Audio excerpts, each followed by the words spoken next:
Hey there, my name is Daniel and you're watching Cold Starter. On this channel, I share everything that's helped me go from worst person on the sales team to acting team lead and doing over 40 grand in revenue. That being said, today we're discussing how should your first 30 days as a D2D B2B salesperson actually look like. So by the end of this video, you have an exact formula that you can apply if this is your first 30 days. So let's just get started. That being said, let's start with the first 14 days, part one. So, on this stage, you're probably on the company's training that they have. At this stage, you should be focusing on your product knowledge. It's really important that before you design a pitch, before you do anything, you actually understand what you're selling, how it works, all the ins and outs. You're not going to get everything within 14 days, but at least knowing more than 60% of it, the majority of it, is going to be able to help you when it comes to dealing with objections, sounding credible when pitching the product, and coming across like someone who's not fresh, who's not brand new. That's not the impression we want to give to prospects. We want to give the impression to prospects that we know what we're talking about. We've done this for years, even if we haven't. Okay? Because people don't buy from newbies, they buy from experts. Okay? So focus on your product knowledge, start getting to know the product inside and out. Then we want to focus on buyer understanding, and this has two components. First component is put yourself in the position of a buyer. Would you actually buy this product? Your answer should be yes, because if you wouldn't buy this product, if you wouldn't sell it to a relative, then why are you selling this product? You won't have that element of certainty. You can fake certainty up to an extent, but being able to say, yeah, I will actually recommend this to a friend, to a relative, I would buy this myself, that's going to give you that edge, and it's real certainty, something that is really, really hard to fake. Okay? So, and the other thing is, you want to understand the product that you're going to sell or service from the buyer's perspective. Why would someone actually buy this? What pain point are they actively trying to solve by buying this product or service? You need to understand what will actually drive the sale. Okay? So then we move on to the process understanding. This is about understanding the exact process that your company has in order to take someone who's a cold prospect and turn them into a customer. What are the steps that they need to go through? What's step one? What's step two? Etc. You need to know this inside and out, backwards and forth, because in order for you to take them through that process, you must know how it works. Your company's probably going to show you this, but it's important to do your homework as well, because the last thing you want is you get to a stage where someone's ready to buy and you're not sure what to do. You don't want to be the person calling your manager, I'm not really sure what to do now, they're ready to buy. Don't do that. Make sure you know the process inside and out, backwards and forth, so you're confident when you close. Next is you need to understand your territory. Once you know who the buyers are, once you know what the process is, once you know what the product is, you have enough information to then decide, okay, I have an assigned territory. Which are actually the doors that will make the biggest difference to my target? Because not every door is worth the same. Okay?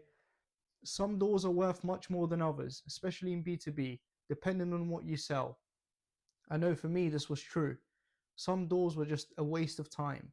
So knowing your territory, knowing which doors you're going to knock, knowing exactly what routes to take, where the parking is, all that stuff, all the boring bits, you need to know your territory inside and out, okay, in order to be able to transverse that territory effectively and efficiently. Okay, so we've done our first 14 days, we've done the basics that we need to do. Then we need to go on to the next 14 days, and by this time your company probably expects you to be out there pitching.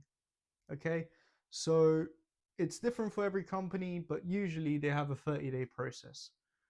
That's why I've based it off 30 days. Now, within the next 14 days, now we want to form our pitch. And this is version 1 of the pitch. It doesn't need to be perfect.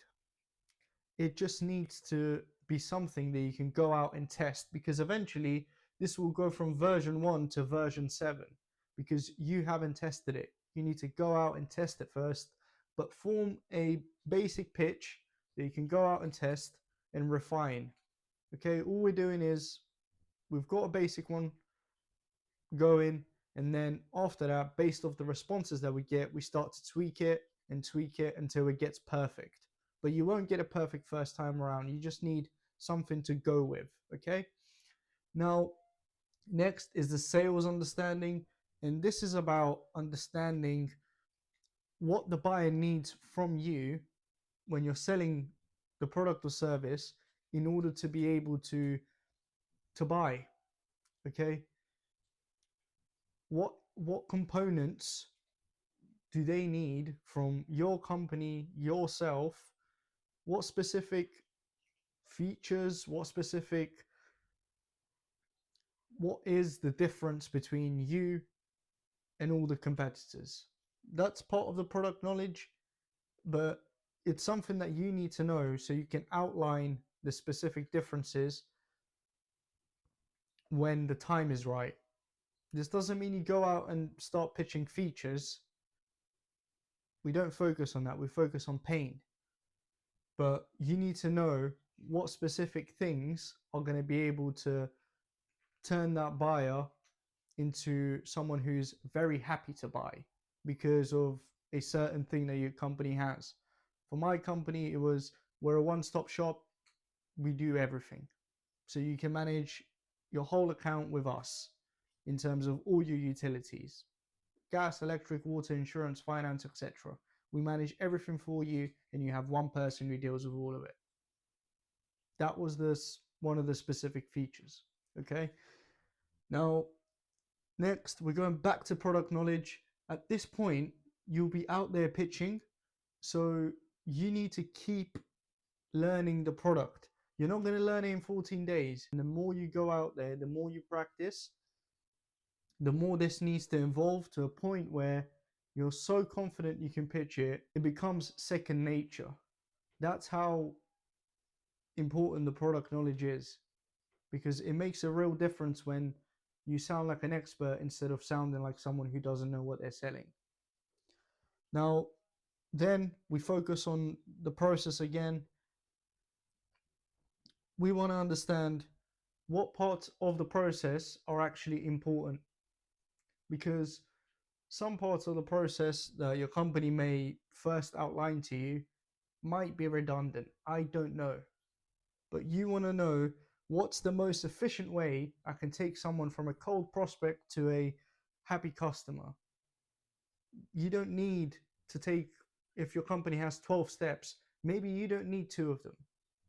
I don't know. But it's just about refining your process, understanding the buyers more, because now you'll be surrounded by people who are cold prospects, potential buyers. So it's just about understanding how to tweak your pitch, how to tweak your energy, how to tweak your tonality, how to tweak your whole approach. That way, more buyers react positively to you. And then once again, territory. So it's the same thing. Now you've been out there, now you've got real life experience in terms of which doors to actually hit, which doors are worth it. We are not working based off theory anymore. Now we've got real life practice where we're out there, we're seeing what works, how it works, and we're setting the foundation pieces that we need in order to later be able to tweak it. For example, you might find out that at first you thought a territory would be great. I know this happened to me. When you actually go there, it turns out that it's not really worth your time. That's where your territory knowledge expands and you start to become more efficient at transversing your territory knowing where the important businesses are, knowing where you can actually go and knock and make the most difference to your commission. Okay, cool. So that being said, that's everything I've got for you in this video. I hope this was useful, and I'll see you in the next one.